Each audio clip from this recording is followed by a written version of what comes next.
Hi everybody, in this example we'll use mesh analysis of a circuit to calculate the power through a resistor. Let's start by taking a look at our circuit. Notice we have I1, I2, and I3, which means we need to write three mesh equations. We'll start by looking at I1. Starting at the 7-volt power source, we'll write -7, then we'll go through the 13 ohm resistor, which we write as 13 times I1 minus I2.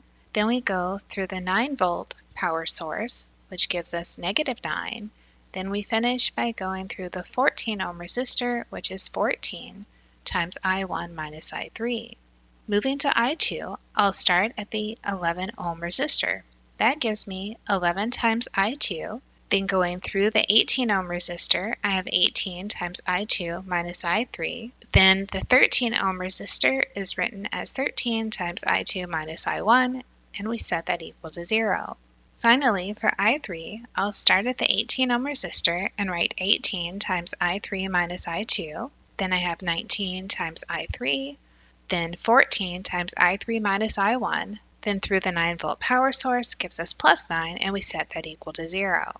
We'll use technology to solve these three equations to find values for I1, I2, and I3. I'm going to use Symbolab to solve the system of three equations. Like I've done before, when I go to Symbolab, if my variable is I, I'm going to use x instead. That way there's no confusion between I the number and I the variable. I'm entering -7 plus 13, x1 minus x2 minus 9 plus 14, x1 minus x3, and I want to set that equal to 0. Next, I put in a comma before I put my second equation. My second equation says 11x2 plus 18, x2 minus x3 plus 13, x2 minus x1. Make sure you click out of the parentheses before you say equals 0. We'll put a comma before we put our third equation, which is 18, x3 minus x2 plus 19, x3 plus 14, x3 minus x1 plus 9. Then our last equals 0. Once we have it all in, we push go.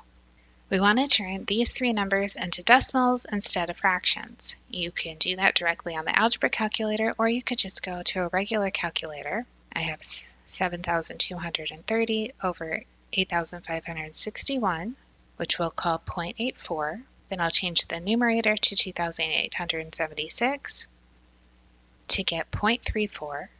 Then for x3, I changed the numerator to 1,489, which gives us 0.17. Now that we have I1, I2, and I3, we can find the power through the 13 ohm resistor. We're going to use the formula P equals I squared times R.